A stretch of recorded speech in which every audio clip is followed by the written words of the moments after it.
On est ici à Mayotte, dans le 101e département français, et c'est là que se trouve le plus grand bidonville de France. Des milliers de personnes, impossible de savoir combien exactement, vivent ici, dans ces quartiers de tôle, sur la commune de Kaweni.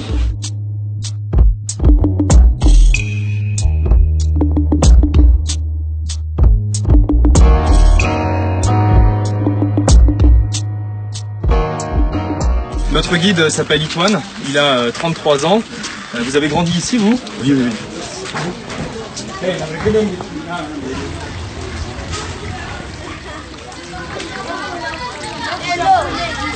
Là, ils sont en train en fait, de collecter de l'eau.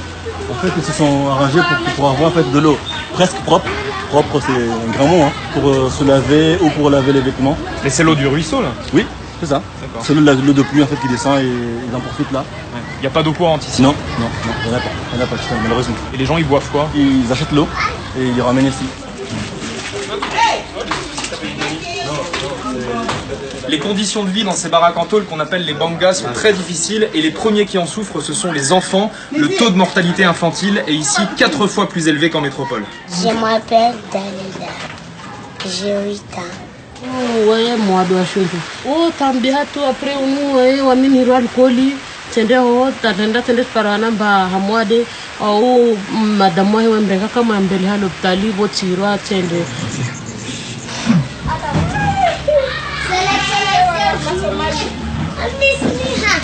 L'écrasante majorité des habitants du bidonville sont des migrants qui viennent des îles voisines des Comores. La plupart n'ont pas de papier, même s'ils sont là parfois depuis plus de 20 ans. Ils n'ont pas le droit de travailler sauf clandestinement et ils n'ont pas le droit d'avoir accès à un logement digne. En fait, ils sont condamnés à la misère. Moi, je suis comorienne. Moi, je vis avec la peur qu'on va nous expulser avec nos enfants. J'ai des papiers, j'ai un séjour. Un titre de séjour? Oui, j'ai tout ce qu'il faut. Mais c'est juste le travail que je ne trouve pas. Je m'appelle Issoufi Moussa, j'ai 50 ans et je suis venu ici à Mayotte depuis 1994. Jusqu'à aujourd'hui, je n'ai pas eu de papiers. Mais ici, c'est la chambre de mes enfants. Donc, ils dorment tous ici. J'ai 6 enfants ici à Mayotte. Quand vous êtes venu ici, vous pensiez que ça allait être comme ça, la France? Je pensais que ça allait être différent. Je pensais que ça ne va pas arriver jusqu'à ce stade-là. On est en pleine saison des pluies ici à Mayotte et du coup l'eau s'infiltre partout, y compris sous les cabanes. Et parfois il y a des coulées de boue qui emportent certaines habitations.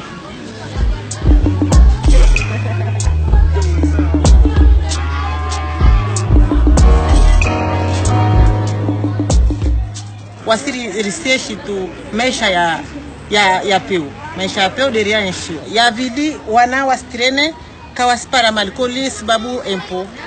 Ono waskarsina empo ya hubeli hawana likoli. Wana wastrene tu dagoni. Je m'appelle Issoufi Taïnia, j'ai 20 ans et j'ai eu mon bac l'année dernière.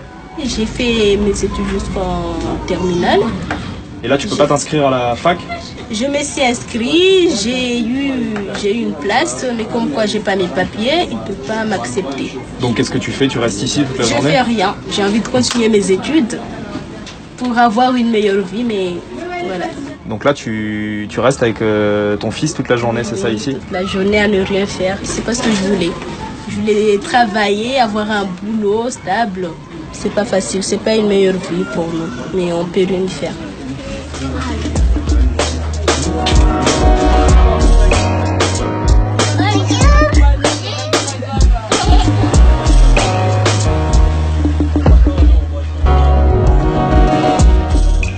Bon, on se balade pas seul dans le bidonville, hein, évidemment. On est accompagné par tous ces messieurs qui sécurisent notre venue. Il y a des risques d'agression et la plupart des étrangers qui rentrent dans le quartier ne sont pas très bien reçus, c'est ça? C'est ça. S'il y a une agression et que la police elle arrive pour intervenir, il se passe quoi? Des caillassages. Ils peuvent pas rentrer? Non. C'est caillassé direct. Donc les gens sont livrés à eux-mêmes? C'est ça. Et c'est pour ça que vous avez fondé un collectif qui essaye de lutter contre la violence. Mais c'est vous qui faites la police en fait. On est obligé de faire ça.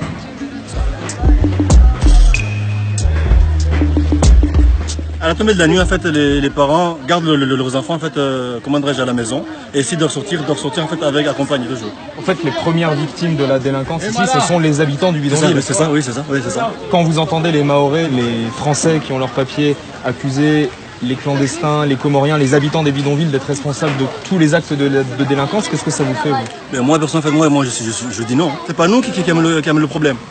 En tout cas, sachant en fait que dans la délinquance, il n'y a pas ni Mahorais, ni Français, il n'y a ni Comoriens. C'est toute personne qui se sent, comment dirais-je, délaissée et non encadrée. Ils deviennent délinquants parce qu'en fait, ils n'ont rien à faire. Mais ça n'a rien à voir avec l'étranger ou pas.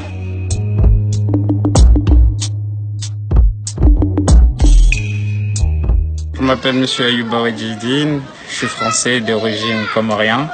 Je suis né à Mayotte en 1995. Là, en ce moment, tu es en prépa, c'est ça? Oui, je suis en prépa. Maths sup, Oui. prépa scientifique. Oui, mon objectif, c'est de devenir prof de maths un jour. Ouais. Pour un enfant de banlieue, ça serait cool. C'est dur de croire à ses rêves quand on voit les conditions de vie ici, non? Oui, c'est dur, surtout quand on se sent un peu exclu. Les gens qui habitent ici, souvent, quand il y a trop la boue, et quand on va en classe avec les autres, il y a la boue sur nos chaussures.